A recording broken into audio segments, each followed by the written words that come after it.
24년 하반기, 25년 상반기 내에서는 내수 경기 침체, 경기 악화, 경제의 뇌관들이 터질 수 있는 구간들이 반드시 찾아올 거다라고 PF 대출에 대한 뇌관이 한번 터질 가능성이 있다라고 빠른 시일 내에 금리 인하가 나올 가능성이 클 거다.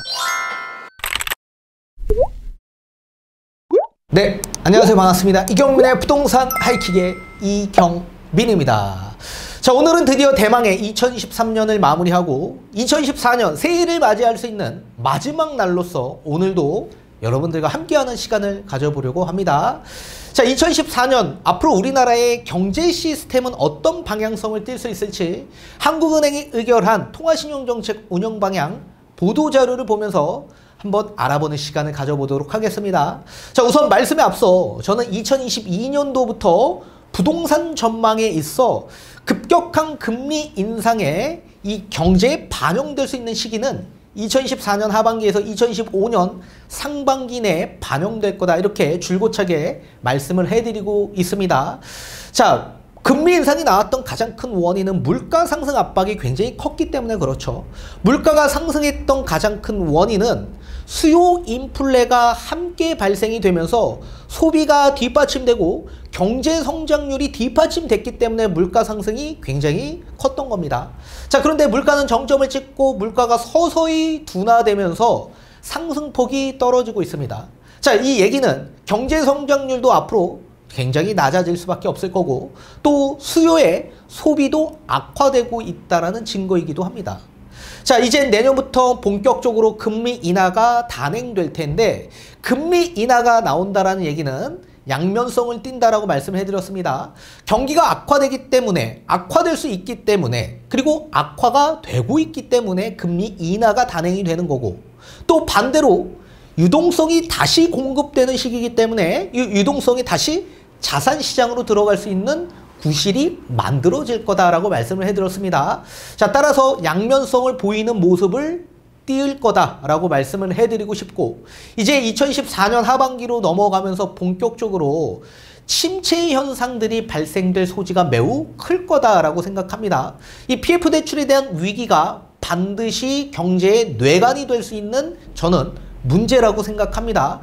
반드시 한 번은 터져야 될 부분이라고 생각하고 있고, 터져야지만 경제의 선순환 역할로 진행이 될 거다라고 보고 있기 때문에 그렇습니다.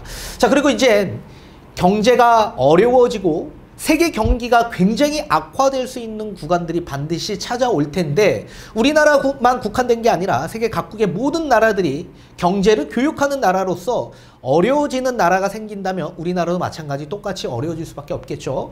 자, 따라서 저는 24년 하반기, 25년 상반기 내에서는 내수 경기 침체, 경기 악화, 그리고 경제의 뇌관들이 터질 수 있는 구간들이 반드시 찾아올 거다라고 말씀을 해드리고 싶습니다. 자, 우리는 하이킥의 구독자로서 미리 시장에 대응하고 대처해야 되기 때문에 제가 오늘 이런 말씀들을 해드리고 있는 겁니다. 자, 그렇다면 앞으로 우리나라의 경제의 방향성은 어떤 방향성을 띌 수 있을지 한번 살펴보는 시간을 가져보도록 하겠습니다. 자, 2024년 통화신용정책 운영 방향에 대한 부분을 명시했습니다. 큰 틀로 본다면 기준금리는 물가 상승률이 목표 수준이 2%에 수렴할 수 있도록 긴축 기조를 충분히 장기간 지속하는 가운데 금융 안정에도 유의해야 된다라고 명시하고 있습니다. 자, 2% 목표 수준까지 수렴할 동안 긴축 기조를 유지하겠다, 이거는 쉽지 않을 겁니다. 금융 안정에도 유의해야 되는데 금융 안정이 불안하기 때문에 그렇습니다. 그래서 저는 개인적으로 금리 인하는 빠른 시일 내에 올 거라고 생각합니다. 통화정책 방향에 대한 정보 제공을 확대하고 공개시장 운영의 유용성을 제고하는 한편 정책 여건 변화에 대응한 연구 분석도 강화하겠다라고 명시되어 있습니다. 금융 외환시장과 금융 시스템에 대한 점검 및 리스크 관리를 강화하고 필요시 시장 안정화 조치를 적기에 시행하겠다. 그리고 대출 제도는 금융안정 역할 제고를 위한 제도 개선을 지속 추진하고 금융중개 지원 대출은 통화정책 유용성을 제고할 수 있도록 보완적 수단을 활용하겠다. 디지털화 등 지급결제에 대한 환경 변화에 대응해서 시스템 구축에 착수하고 CBDC 활용성 테스트를 이제 본격적으로 실시하겠다 라고 명시하고 있습니다. 자, 세부적인 내용, 경제 내용들을 한번 살펴보도록 하겠습니다. 자, 2014년 통화신용정책 운영 여건에 참고한 내용들이 명시되어 있습니다. 우선 대외 요건이 명시되어 있습니다. 자, 세계 경제는 통화 긴축 기조 장기화 등의 영향으로 성장세 둔화가 이어질 전망이라고 명시하고 있죠. 자, 미국은 고금리 지속의 영향으로 성장세가 약화되겠으며 유로 지역은 실질 소득 개선 등으로 성장세가 다소 회복되겠으나 회복 속도는 완만할 것으로 예상하고 있다고 합니다. 중국은 경기 부양책 등으로 부진이 다소 완화되었으나 부동산 경기 침체 지속 등으로 내년 중 성장률이 4%대 중반으로 낮아질 전망이라고 합니다. 자, 중국 경제는 우리나라와 동조화 현상을 띠고 있기 때문에 굉장히 중요한 국가라고 보여집니다. 근데 중국 경제가 굉장히 안 좋아질 가능성이 매우 클 거다라고 보여지고 있죠. 자, 세계 교육은 IT 경기 반등 그리고 주요국의 신성장 산업 관련 투자 증가 등의 영향으로 인해 점차 회복될 것으로 예상되고 있다. 그래서 2024년은 IT 경기 그리고 반도체가 다시 회복되는 구간으로 보여지고 있습니다. 자, 글로벌 인플레이션은 통화 긴축의 영향 지속 그리고 비용 압력 완화 등으로 기조적 둔화 흐름을 계속 지속할 전망이라고 합니다. 그래서 앞으로의 인플레이션은 둔화의 흐름을 이어갈 거다. 세계 경제 성장률 전망을 한번 보도록 하겠습니다. 좌측은 2022년도의 그래프, 중간은 2013년, 우측은 2014년의 그래프입니다. 자, 대다수 세계 경제의 성장률을 보게 되면 2022년도에는 3% 중반대로 다 되어 있었죠. 근데 2023년으로 넘어오면서 2% 후반으로 낮아졌습니다. 2024년도에는 아예 2%대 2.7% 정도로 소폭 더 낮아진 걸 보실 수가 있습니다. 그래서 올해보다 내년도의 경제 성장이 더 좋지 않을 거다라고 보여지고 있고, 주요국의 소비자 물가 상승률을 보게 되면 좌측 2022년도를 보게 되면 거의 8%대의 소비자 물가 상승이 일어났었죠.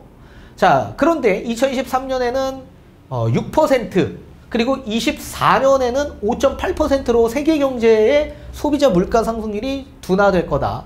미국은 가파르게 둔화되는 모습을 보일 겁니다. 22년도에 8%, 23년도에 4.1%, 24년도에는 드디어 2%인 2.8%를 전망하고 있다라고 보여집니다. 중국은 거의 1%대 소비자 물가 상승이 나오기 때문에 소비가 굉장히 많이 위축될 가능성이 매우 클 거다라고 보여지고 있습니다. 자, 이번에는 성장에 대해서 명시하고 있습니다. 국내 경제는 수출 회복세 등으로 성장세가 개선 흐름을 이어갈 것으로 전망하고 있다고 합니다. 소비는 펜트업 수요가 소진된다. 그래서 보복 소비가 소진된다. 당연히 이미 보복 소비는 소진될 거라고 보여지고 있고 소진돼 가고 있죠. 통화 긴축 영향 등으로 회복 흐름이 완만할 것으로 예상된다. 그래서 통화 긴축, 이제 긴축에 대한 영향, 금리 인하에 대한 영향들이 분명히 찾아올 것으로 예상하고 있다라고 보여집니다. 자, 수출 설비 투자는 반도체 경기 반등과 주요국의 신성장 산업 관련 투자 확대 등으로 개선세가 지속될 전망이라고 합니다. 자, 향후 성장 경로상에는 국내의 통화 긴축 장기화의 파급 영향과 지정학적 리스크의 정계 양상 등과 관련한 불확실성이 높은 상황이다라고 전망하고 있죠. 취업자 수는 서비스 부분을 중심으로 증가세가 둔화되겠으나 여성과 고령층의 노동 공급이 지속되면서 둔화 속도는 완만할 것으로 예상하고 있다. 다만 실업률은 취업자 수 증가세 둔화 등으로 소폭 상승할 전망이라고 합니다. 자, GDP 성장률 전망치를 한번 보게 되면 2022년도 성장률은 2.6%였습니다. 그리고 2023년도에는 거의 1.4%, 1%로 진입을 했죠. 2024년도에는 2.1%로 전망하고 있는데 저는 또다시 1%의 저성장이 예상됩니다.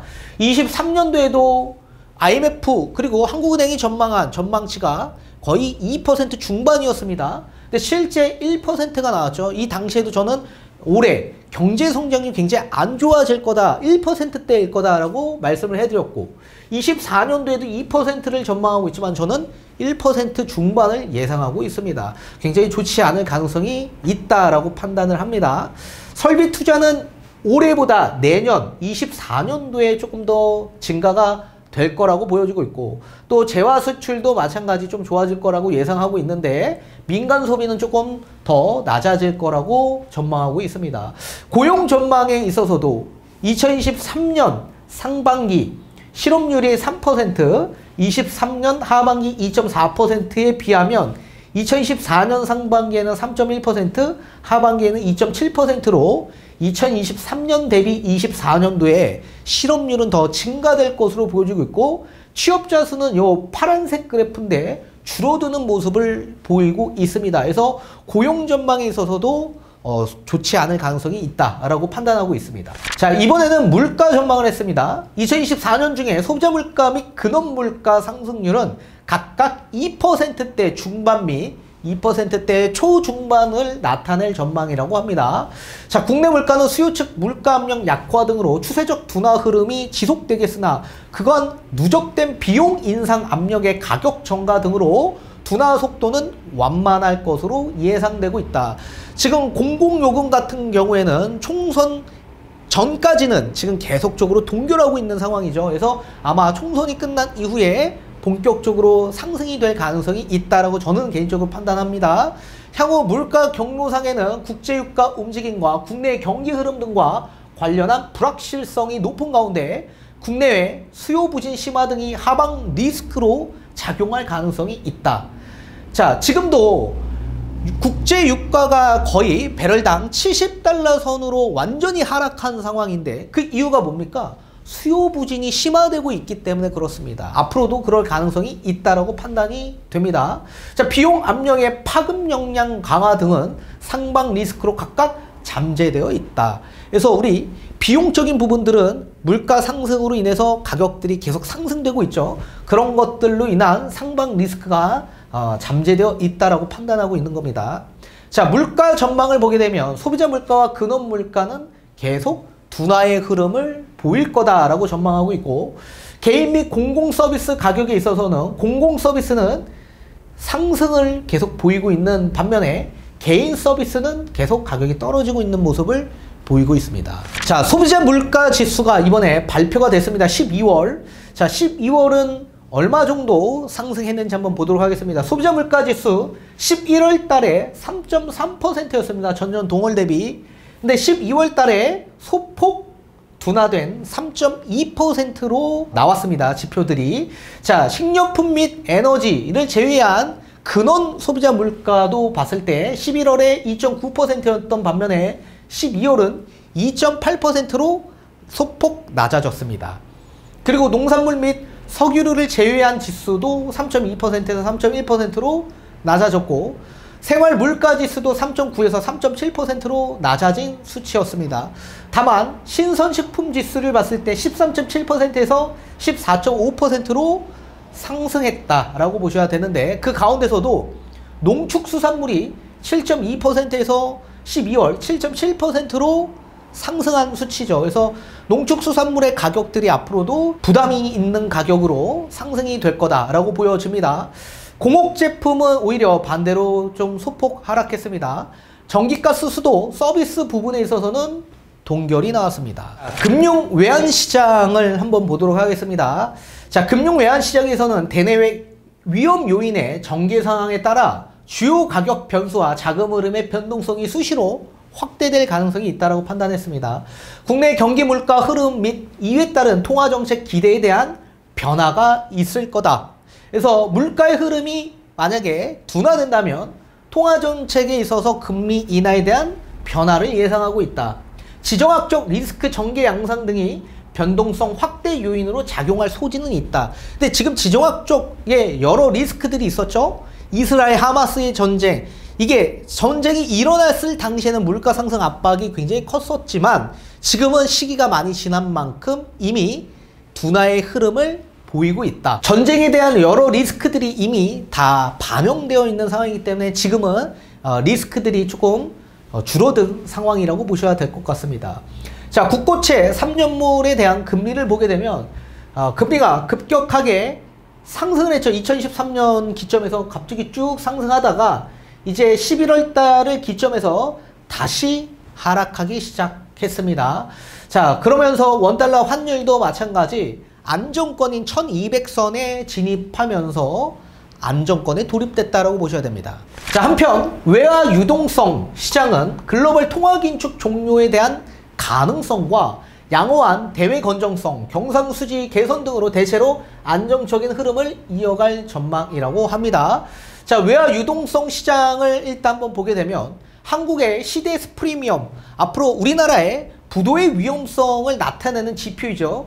이 추이를 봤을 때 가장 높은 수치가 거의 70bp였는데 그리고 가장 낮은 수치인 지금 거의 20bp 선까지 내려온 상황입니다. 그래서 완전히 안정적이다. 외환수급을 보더라도 경상거래에 있어서 2022년 1월에서 11월 대비 23년 1월에서 11월 많이 지금 외환이 유입되어 있는 상황입니다. 자, 무역 거래에서도 마찬가지 외환이 유입되어 있는 상황이고 무역 외 거래에서도 마찬가지 외환 금액이 계속 유입되고 있다. 투자 거래에 있어서는 반대로 우리나라 시장의 자금들이 해외 미국 뭐 나스닥이나 이런 시장으로 다시 유입되는 외국인 해외 직접 투자에 대한 비중이 늘어나서 외환 유출이 조금 일어나고 있는 상황이다. 근데 다만 외환 유출입을 보게 되면 오히려 22년도에는 외환이 유출됐지만 23년도에는 유입되고 있는 상황이다. 그래서 안정적이다 라고 보셔야 됩니다. 외환시장이 불안한 시장이면 굉장히 어려워질 수 있겠지만 외환시장이 너무나도 안정적인 유지를 하고 있다라고 보셔야 됩니다. 자, 마지막입니다. 이 금융 시스템에 대해서 명시를 했는데 규제 수준을 상회하는 높은 자본 비율을 고려할 때 대체로 안정된 모습을 유지할 것으로 예상하고 있다라고 합니다. 자, 각 은행권 업권별 자기 자본 비율을 나타난 지표들이 있죠. 3분기 기준에서 본다면 일반 은행은 규제의 비율이 10% 이상 돼야지 안정적이다라고 보여지는데 자기 자본 비율이 18%를 유지하고 있고 또 상호금융은 2에서 5%인데 8%, 여신전문은 7에서 8%인데 18%, 저축은행은 7에서 8%인데 14%, 보험은 100%인데 223%, 증권도 100%인데 740%로 각 업권별 자기자본 비율이 좀 높은 상황이다. 그래서 은행의 건전하고 안정성을 유지하고 있다라고 보셔야 되는데 다만 부동산 PF 등과 관련한 유동성 및 신용 리스크가 현재화될 가능성이 잠재되어 있다라고 판단하고 있습니다. 저는 개인적으로 2024년 하반기부터 이 PF 대출에 대한 뇌관이 한번 터질 가능성이 있다고 생각하는데 한 번쯤 반드시 터져줘야 된다라고 생각합니다. 자, 시공능력 순위 약 16위 정도 되는 중견기업 태움그룹도 얼마 전에 워크아웃 신청하지 않았습니까? 자, 우선 워크아웃이라는 건 이 기업의 재무 구조를 좀 개선하는 작업이라고 생각하셔야 되는데 쉽게 예를 들면 약간 부도의 위험에 놓인 기업을 좀 회생할 가치가 있다라고 판단한다면 이 채권단들이 좀 살려주는 작업들을 한다. 이걸 워크아웃 신청이라고 보셔야 됩니다. 자, 워크아웃을 하게 될 경우에 이제 채권단 이 시공사들에게 대출을 해준 금융기관들이 있지 않습니까? 이걸 대주단이라고 하는데 이 대주단의 채권단의 75%의 동의를 받게 되면 이 PF 대출에 대한 만기를 좀 연장해 준다든지 아니면 채무를 좀 조정해 준다든지 아니면 유동성 공급을 좀 확대해 주고 좀 지원해 준다든지 이런 지원들을 해줄 수 있습니다. 그럼 당연히 건설사 입장에서도 워크아웃이 재개되게 하기 위해선 어느 정도의 자구 노력들이 좀 필요할 겁니다. 그래서 동의를 얻기 위해서는 당연히 이 기업들이 구조조정을 해주는 모습을 보인다든지 아니면 계열사를 좀 정리하는 모습을 보여준다든지 아니면 그 건설사들이 보유하고 있는 자산들을 좀 매각하는 모습들을 보여준다든지 이런 자구 노력들이 좀 이행이 돼야지만 채권단들도 좀 동의를 해줄 수 있겠죠. 지금이 그런 시기라고 보셔야 됩니다. 대다수의 이 건설사들은 이제 건축을 시행할 때 시행사의 연대 보증을 서게 됩니다. 그래서 만약에 시행사가 채무를 좀 불이행을 하게 되면 이 빚이 고스란히 건설사한테 넘어오게 되는 겁니다. 그래서 부채에 대한 부담을 떠안고 있는 건설사들이 굉장히 많다라고 보셔야 되고, 굉장히 높았던 이 토지 비용들을 전부 다 매입을 하는데, 토지를 매입한다고 해서 바로 공사를 시작하는 건 아닙니다. 비싸게 토지를 매입했는데 지금 PF 대출 금리가 뭐 10에서 한 20% 넘어가는 경우도 굉장히 많거든요. 그래서 그런 부분에 있어 지금 공사를 재개해도 분양이 잘 안 될 소지가 있다고 한다면 일단 토지만 갖고 이자만 내는 그런 부분들이 굉장히 많은데, 이자의 부담 압박이 굉장히 커지고 있죠. 그리고 공사가 재개된다라고 하더라도 지금 고분양가로 책정이 되다 보니까 사실 미계약이 나는 경우가 굉장히 많죠. 그런 미계약분에 대한 부담, 리스크도 존재할 수밖에 없습니다. 그래서 굉장히 어려워질 수 있는데, 중견기업도 이렇게 어려운데 도급순위가 낮은 건설사들은 얼마나 어렵겠습니까? 그래서 이런 뇌관들이 반드시 한 번쯤은 터질 가능성이 매우 클 거다. 그러면 이걸 타개하기 위해서는 반드시 금리 인하를 단행해줘야만 할 겁니다. 그래서 저는 빠른 시일 내에 금리 인하가 나올 가능성이 클 거다. 그 시일은 저는 5월달이라고 말씀을 해드렸었죠. 뭐 틀릴 수도 있겠지만 저의 개인적 견해는 우리나라 금리 인하는 5월 수준에 진행이 될 거다. 그래서 이청용 총재가 2024년 하반기 때까지는 금리 인하는 없을 수 있다 이렇게 얘기는 했지만, 저는 그거는 발언뿐이라고 생각합니다. 실질적으로 우리나라의 금융 시스템이 굉장히 어려워질 수 있는 시기이기 때문에 아마 빠른 시일 내에 금리 인하가 나올 가능성이 있다라고 판단합니다. 자, 한편 금융기관 대출은 가계대출을 중심으로 증가 규모가 확대될 것으로 예상하고 있다고 합니다. 그래서 내년에는 수요가 지금보다 더 증가될 가능성이 있다고 한국은행은 전망하고 있는 것으로 보여주고 있습니다. 특히나 주택 관련 대출을 중심으로 증가폭이 확대되겠으나 기업 대출은 비은행 금융기관의 취약 부분에 대한 리스크 관리 등 금융 수준의 증가폭을 나타낼 전망이다라고 합니다. 그래서 주택 관련에 대한 수요는 내년에 금리 인하와 또 맞물리고 신생아 특례 대출로 맞물리면서 지금보다 더 증가될 가능성이 있다라고 한국은행은 전망하고 있는 것으로 보여지고 있습니다. 자, 따라서 이렇게 2024년 앞으로 우리나라 그리고 세계 외 경제에 대한 전망을 한번 살펴보는 시간을 가져봤습니다.